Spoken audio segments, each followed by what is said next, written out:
പ്രതിപക്ഷ നേതാവ് ഞാനും കൂടെ സംസാരിച്ചു. അദ്ദേഹം ഒരു സർവേ നടത്തിയിരുന്ന എന്നോട് പറഞ്ഞു, പാർട്ടിയിൽ സമ്പൂർണ്ണമായ ഐക്യം ഊട്ടി ഉറപ്പിക്കേണ്ട സമയമാണ്.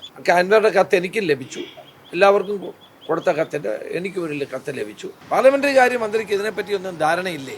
പിണറായി വിജയൻ ഒരു കമ്മ്യൂണിസ്റ്റ് അല്ല എന്ന് ഓരോ ദിവസവും തെളിയിച്ചുകൊണ്ടിരിക്കുകയാണ്. അല്ല, ഇതുവരെ ഔദ്യോഗികമായിട്ട് അങ്ങനെയുള്ള ആലോചനകളൊന്നും നടന്നതായിട്ട് എനിക്കറിയില്ല. അനൗദ്യോഗികമായിട്ട് നടന്നിട്ടുണ്ടോ എന്നുള്ള എൻ്റെ ശ്രദ്ധയപ്പെട്ടിട്ടില്ല.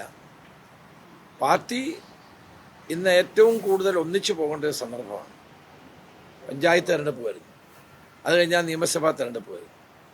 അപ്പോൾ എൻ്റെ അഭിപ്രായത്തിൽ പാർട്ടി ഒറ്റക്കെട്ടായി ഒരുമിച്ച് പോകേണ്ട ഒരു അവസരമാണ്. സാധാരണ പാർട്ടി പ്രവർത്തകരുടെ തെരഞ്ഞെടുപ്പാണ് പഞ്ചായത്ത് തെരഞ്ഞെടുപ്പ്. അപ്പോൾ ആ പഞ്ചായത്ത് തെരഞ്ഞെടുപ്പിന് ഏറ്റവും കൂടുതൽ പ്രാധാന്യം നൽകിക്കൊണ്ട് പോകേണ്ട സമയമാണ്. മറ്റ് അഭിപ്രായ വ്യത്യാസങ്ങളോ ചെറിയ ചെറിയ പിണക്കങ്ങളോ ഒക്കെ സ്വാഭാവികമാണ് കോൺഗ്രസ്. പക്ഷേ അതൊന്നും പഞ്ചായത്ത് തെരഞ്ഞെടുപ്പിനെയോ അസംബ്ലി തെരഞ്ഞെടുപ്പിനെയോ ബാധിക്കാൻ പാടില്ല. അതുകൊണ്ട് എല്ലാവരും ഒരുമിച്ച് പോകേണ്ട ഒരു സന്ദർഭമാണെന്നാണ് എൻ്റെ അഭിപ്രായം. ഒരു നേതൃമാറ്റത്തിൻ്റെ ആവശ്യം ഇപ്പോൾ പാർട്ടിയിലുണ്ടോ? അല്ല, അത് വേണോ വേണ്ടയോ എന്നെല്ലാം പാർട്ടി ഹൈക്കമാൻഡാണ് തീരുമാനിക്കേണ്ടത്. അതിവിടെ ചർച്ച ചെയ്യേണ്ടോ ഇവിടെ തീരുമാനം എടുക്കേണ്ട ഒരു വിഷയമല്ല. KPCC പ്രസിഡന്റിനെ സംബന്ധിച്ചോ പാർട്ടി ഘടനയെ സംബന്ധിച്ചോ ഉള്ള തീരുമാനങ്ങൾക്ക് അന്തിമ തീരുമാനം പാർട്ടി ഹൈക്കമാൻഡിൻ്റേതാണ്. വെറുതെ ആവശ്യമില്ലാത്ത വാർത്തകൾ വന്ന് പാർട്ടി പ്രവർത്തകരിൽ ആശയക്കുഴപ്പം ഉണ്ടാക്കുന്നതും പാർട്ടി വിശ്വാസികളുടെ പ്രയാസം ഉണ്ടാക്കുന്നതുമായ ഒരു കാര്യം ഉണ്ടാകാൻ പാടില്ല. കാരണം നമ്മളിപ്പോൾ ഒരു തെരഞ്ഞെടുപ്പ് മൂഡിലേക്ക് കാര്യങ്ങൾ പോവുകയാണ്.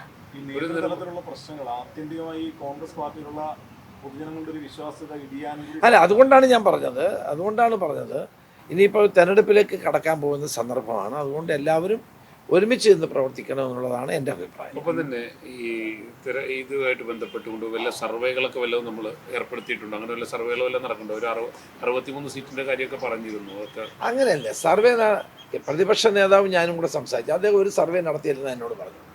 പിന്നെ നമുക്കറിയാമല്ലോ, നമ്മളൊക്കെ വർഷങ്ങളായി രാഷ്ട്രീയത്തിൽ പ്രവർത്തിക്കുന്നവരല്ലേ, നമുക്കറിയാമല്ലോ ഏത് സീറ്റുകളിലാണ് നമ്മൾ കോൺസെൻട്രേറ്റ് ചെയ്യേണ്ടതെന്നൊക്കെ എല്ലാവർക്കും അറിയാമല്ലോ.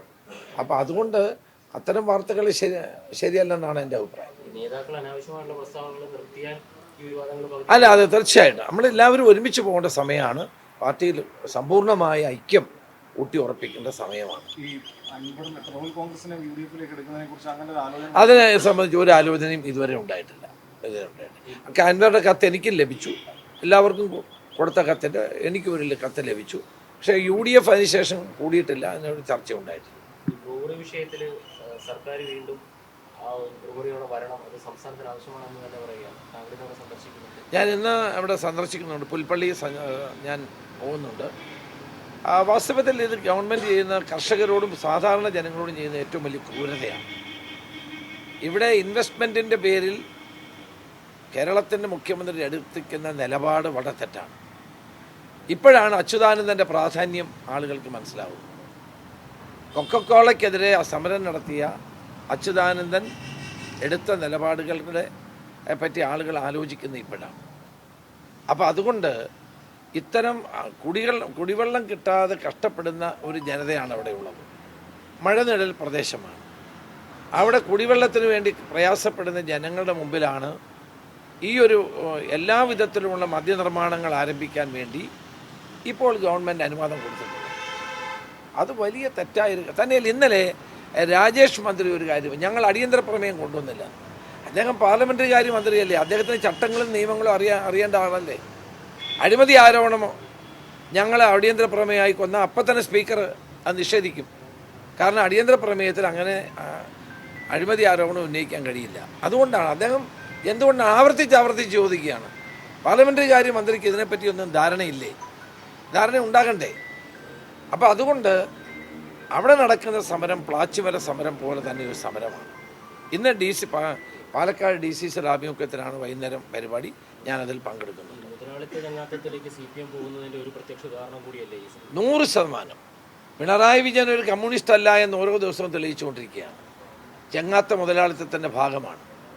ഇപ്പോൾ മന്ത്രി രാജീവിനെ ഡാവോസിലേക്ക് അയച്ചിരിക്കുന്നു.